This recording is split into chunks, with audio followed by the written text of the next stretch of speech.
श्रीलंका ने पिछले कुछ सालों के दौरान भीषण आर्थिक मंदी का दौर देखा है। हालात इतने बदतर हो गए थे कि लोगों के लिए खाने पीने की चीजें भी उपलब्ध नहीं हो पा रही थी। वहीं देश में राजनीतिक हालात भी ठीक नजर नहीं आ रहे थे। अब श्रीलंका के दिवालिया होने के बाद पहला राष्ट्रपति चुनाव हुआ है। इस चुनाव में अनुराकुमारा दिसानायके ने जीत हासिल की है। कौन है अनुराकुमारा दिसानायके? अनुराकुमारा दिसानायके पहले मार्क्सवादी लीडर हैं जो श्रीलंका में इतने बड़े पद तक पहुंचे। अनुराकुमारा 56 साल के हैं और अक्सर मजदूरों और निम्न मध्यम वर्ग के साथ खड़े होने की बात करते रहे हैं। नेशनल पीपल्स पावर से जीत कर आए नेता वामपंथी रुख रखते हैं, जो कि कोलंबो के लिए भी नई बात है।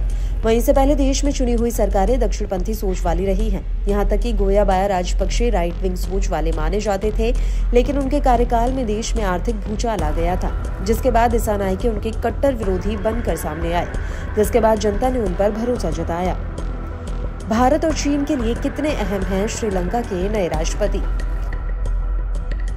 श्रीलंका की जनता ने दिसानायके पर भरोसा दिखाकर उन्हें राष्ट्रपति के पद तक तो पहुंचा दिया, लेकिन इसमें देखने वाली बात यह होगी कि उनका भारत और चीन को लेकर क्या रुख होगा, क्योंकि उनकी पार्टी जेवीपी कई बार भारत के खिलाफ बोल चुकी है। इसलिए दिसानायके के सामने कई चुनौतियां हैं, जिसमें सबसे बड़ा काम है साल 2022 में आई अस्थिरता को दूर करना, लेकिन साथ ही साथ उन पर फॉरेन पॉलिसी में संतुलन का भी दबाव रहेगा। इससे पहले की सरकारों की विदेश नीति भारत और चीन दोनों को समान पलड़े पर रखने की कोशिश तो करती थी, लेकिन धीरे धीरे भारी निवेश और उस पर कर्ज के चलते चीन का पलड़ा भारी होता रहा।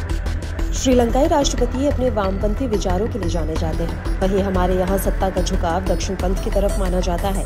ऐसे में विचारधारा बीच में आ सकती है। वहीं दूसरी ओर एनपीपी की नेशनल एग्जीक्यूटिव कमेटी के सदस्य अनिल जयंता इससे इनकार करते हैं। द वीक की एक रिपोर्ट के अनुसार उन्होंने कहा कि हमारी पार्टी और नेता भारत से जुड़ना चाहते हैं। वो हमारा पड़ोसी होने के साथ सुपर पावर भी है।